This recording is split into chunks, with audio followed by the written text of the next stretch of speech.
I am David. I'm working as a product manager on Rancher. And one of the things we do is Elemental. And today's session is a bit to explain you what Elemental does, how it fits into our broader portfolio.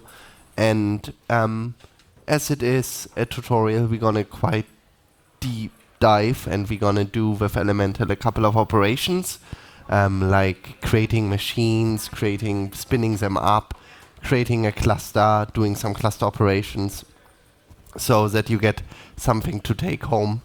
Of course, we pre-recorded, especially the demo itself, to not being too risky that something doesn't work. But I think it will be still great fun. And if you have questions, just directly ask. So this is a bit what we just already mentioned. And this is a bit our full cloud native platform. You know all about Rancher, and it includes, of course, our distros as well. We have virtual machine management. Some of you already have seen some sessions around Harvester. We have distributed storage. We have security.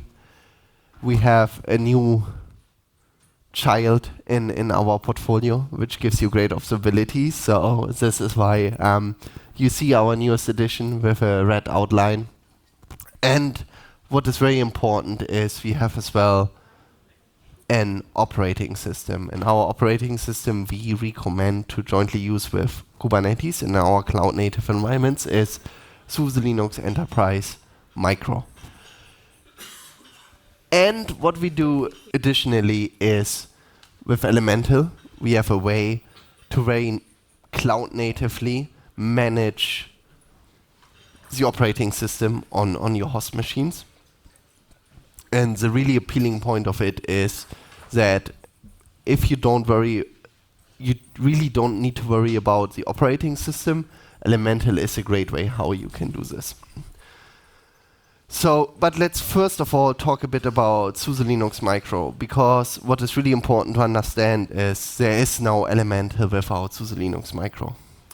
And this is the latest announcement, what's new in SUSE Linux Micro 6. And you can see we have almost near zero maintenance from container host operations. It's immutable. It has become confidential computing ready. It's really great when it comes to security, and it's really great as well if you want, for example, to run on it KVM. And of course, it's done by SUSE. The question becomes, why Elemental? And this is a major trend we see, right? And I think today, we have already seen customers like Viasat, for example, who are running on airplanes Kubernetes cluster, for example, to power the in-flight Wi-Fi. And for example, that's a screenshot of a car manufacturing and how they offer services, subscriptions, like for example, front seat heating or whatsoever. The point here is that you can see there is a separation between hardware and software, and Kubernetes becomes, or cloud native becomes, a platform in many, many devices. And this is really key as well to understand the value of Elemental. This then is a bit what you see is the outcome of all of this, that today it's not anymore, do I run Kubernetes just in the public cloud? Probably you run some workloads in the public cloud, but you run as well some workloads on your factory floor, on your workshop floor, or you run some workloads in your car, right? Like Hyundai, right? So you don't need to use Elemental because it really shines when you're using your own hardware for everything, but it can play an important role in your cloud native portfolio. So what is it? Elemental is really a host inventory, and it can basically onboard any kind of machine and manage the inventory data of these machines. It can register those machines in the very beginning, and then finally it can execute workflows. And workflows, one of the important one is, for example, OS management. And then we have interfaces. We already have a node driver for Elemental, so you can directly create a cluster on it. But we have as well a pilot for Cluster API, if you are preferring to use a Cluster API driver for Elemental. What makes it really stand out, it's 100% declarative. And this really helps to automate operations and make it very GitOps friendly, right? Everything is defined as a custom resource. You give it into the cluster, and then basically your management cluster starts to do the operation that you want. It uses an OCI image-based flow. So when you start to create the base image you want to deploy, you do this with a Docker build. And at the end of the Docker build, this gets published to an OCI registry. So all the machinery you have already for your cloud-native workflow, you can reuse the same machinery, but now for your OS management. I think it's clear that it's quite Kubernetes native. It works really good at scale.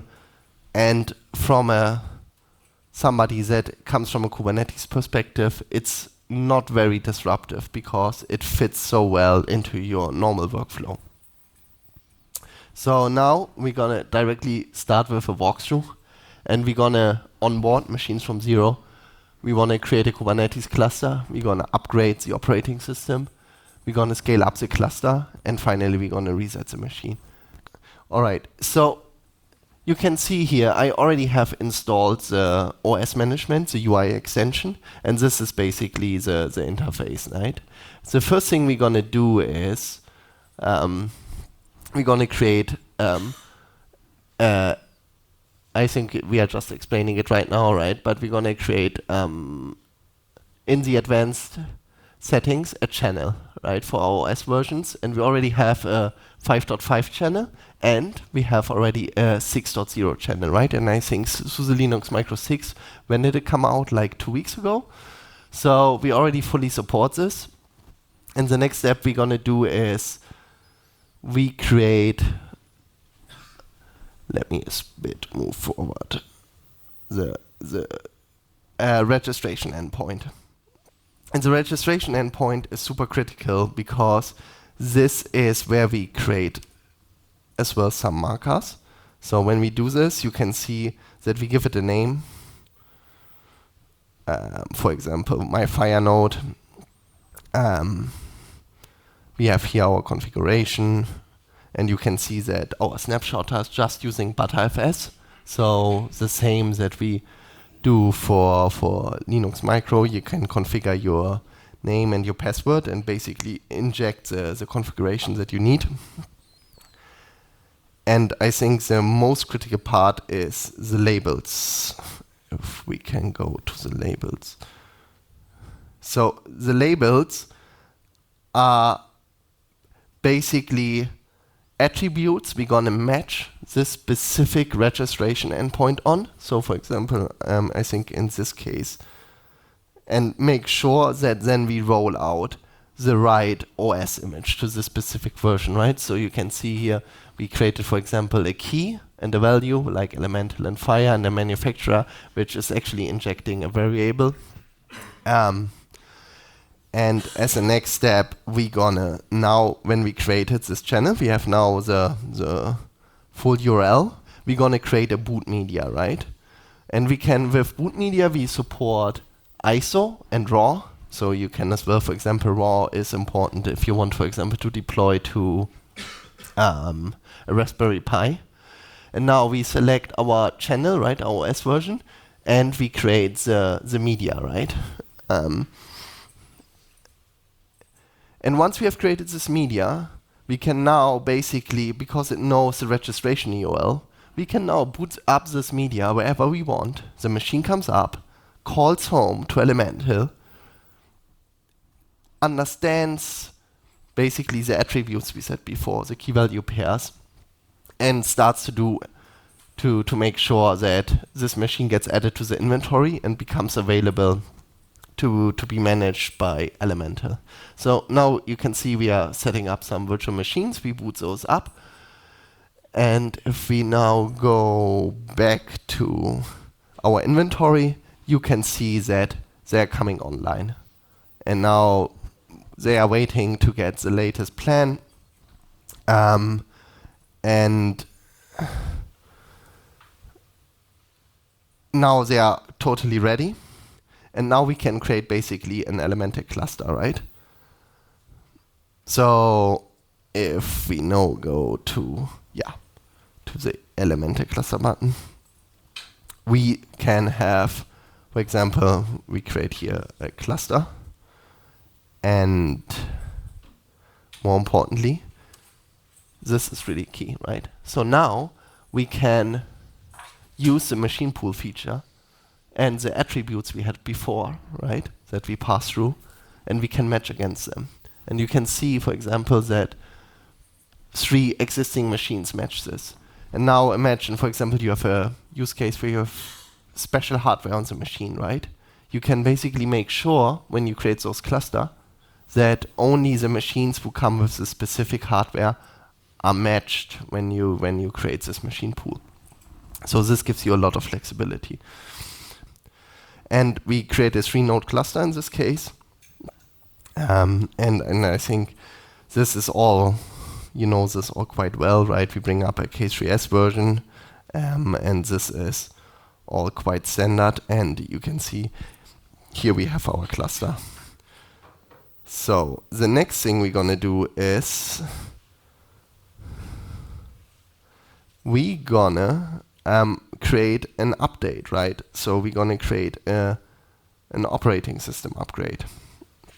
So if we move into our update group, we say basically what the target cluster is, right? Now we select, for example, a new version from our channel, the 2.1.1. And once we apply this plan, you cannot see the button, right? But it will now start to roll out this upgrade onto the machines. And in a very easy way, we have rolled out to a whole cluster an operating system upgrade. Question, please.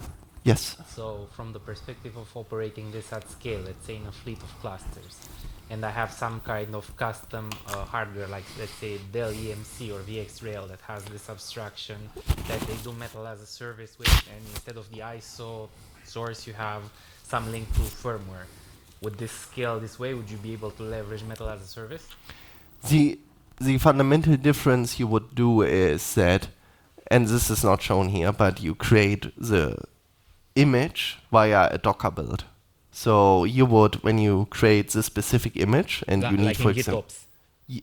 Yes, exactly, right? You manipulate a Docker file, you add the drivers, and this is the difference to traditional operating system management, right? So the image comes already with everything built in, instead of basically booting up with the basic configuration and then starting to download the packages that you need. Is it correct to say, though, this is the same use case? In what sense? To use this in a data center setup Yes. with Metal as a Service. Yes. Still the core use case you show here. Yes, it's the same use case. Okay. You can use this in the data center. You can use this on the edge. It applies to both. Thanks. This is now up and running, and I think now we're gonna do another operation. We just see how the update gets rolled out.